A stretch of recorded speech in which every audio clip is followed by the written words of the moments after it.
Morning students.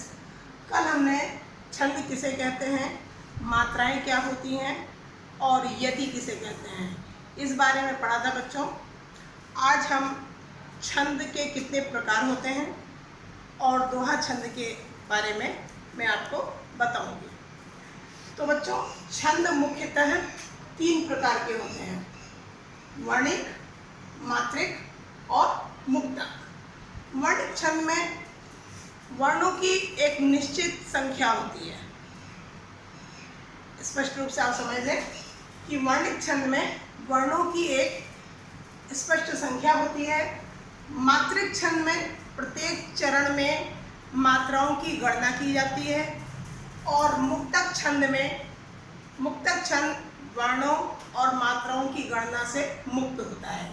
उसमें न तो वर्णों की गणना की जाती है और न ही मात्राओं का कोई बंधन होता है, इसीलिए उसको मुक्तक छंद कहते हैं। बच्चों, आपके पाठ्यक्रम में मात्रिक छंद के अंतर्गत दोहा छंद और चौपाई छंद 2 छंद हैं।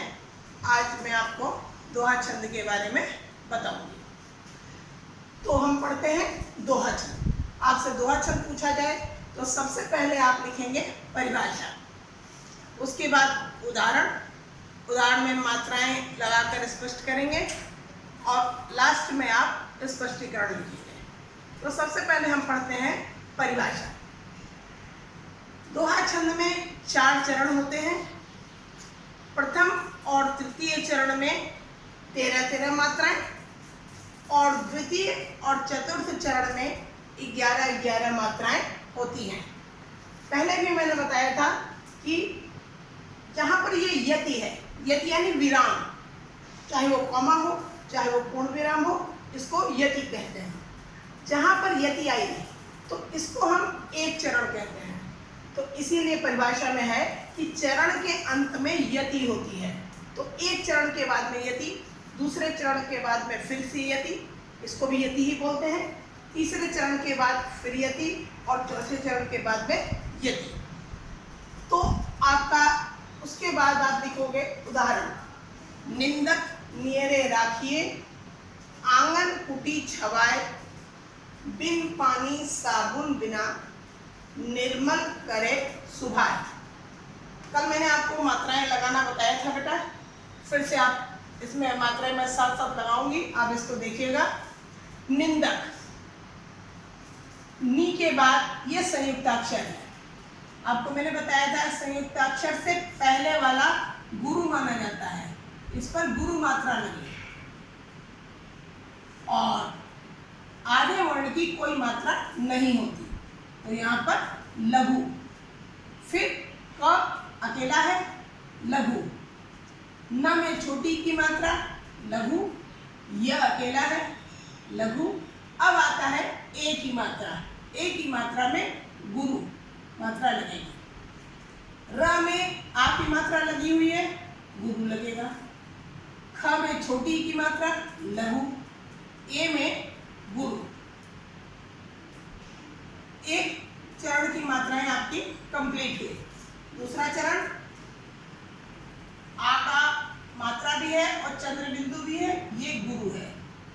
ग लघु, न लघु, कोई मात्रा नहीं है इसमें, इसलिए क में छोटे ऊ की मात्रा है लघु, ट में बड़ी ई की मात्रा है गुरु, छ अकेला है कोई मात्रा नहीं है लघु, व में आ की मात्रा लगी हुई है गुरु और य अकेला है लघु। इसी तरह दूसरी लाइन में भी आप मात्राएं लगाएंगे।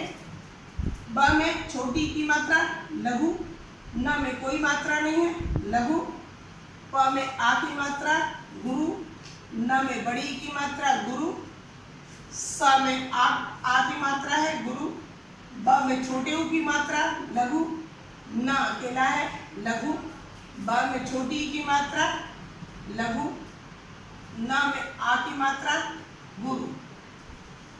अब आगे देखिए, म और र, ये आपका संयुक्ताक्षर आ गया बच्चों। संयुक्ताक्षर से पहले वाला गुरु होता है, जबकि ये लघु है।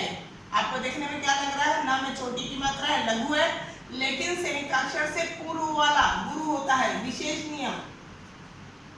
अब इसमें मैंने मात्रा नहीं है, म पे लघु मात्रा, ल पे लघु, क पे लघु, फिर अब आ गई ए की मात्रा गुरु, स में छोटे उ की मात्रा लघु, भ में आ की मात्रा गुरु और य में लघु। अब मात्राएं काउंट करिए बच्चों। मैंने क्या बताया परिभाषा में, प्रथम और तृतीय चरण में 13-13 मात्राएं होती है। प्रथम चरण यह है और तृतीय चरण यह है। इसमें कॉमा तक, यति तक 13 मात्रा होनी चाहिए और इसमें भी यति तक 13 मात्रा होनी चाहिए।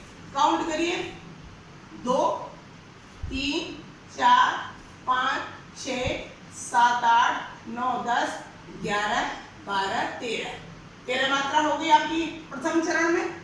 अब तृतीय चरण में 1, 2, 3, 4, 5, 6, 7, 8, 9, 10, 11, 12, 13 आपकी प्रथम चरण में और तृतीय चरण में 13-13 मात्राएं हो गई। अब परिभाषा में क्या लिखा है कि द्वितीय और चतुर्थ चरण में 11-11 मात्राएं होती हैं। द्वितीय चरण यह है और चतुर्थ चरण यह है। इसमें देखिए आपकी 11-11 मात्राएं होनी चाहिए। 2, 3, 4, 5, 6, 7, 8, 9, 10, 11। अब चतुर्थ चरण में भी देखिए 2, 3, 4, 5, 6, 7, 8, 9, 10, 11। ठीक है बच्चों, मात्राएं स्पष्ट हो गई। अब आप स्पष्टीकरण लिखेंगे। परिभाषाओं में तो आपने लिखा कि प्रथम और तृतीय चरण में 13-13 मात्राएं और द्वितीय और चतुर्थ चरण में 11-11 मात्राएं होती हैं। अब आप लिखेंगे उपर्युक्त उदाहरण में 4 चरण हैं।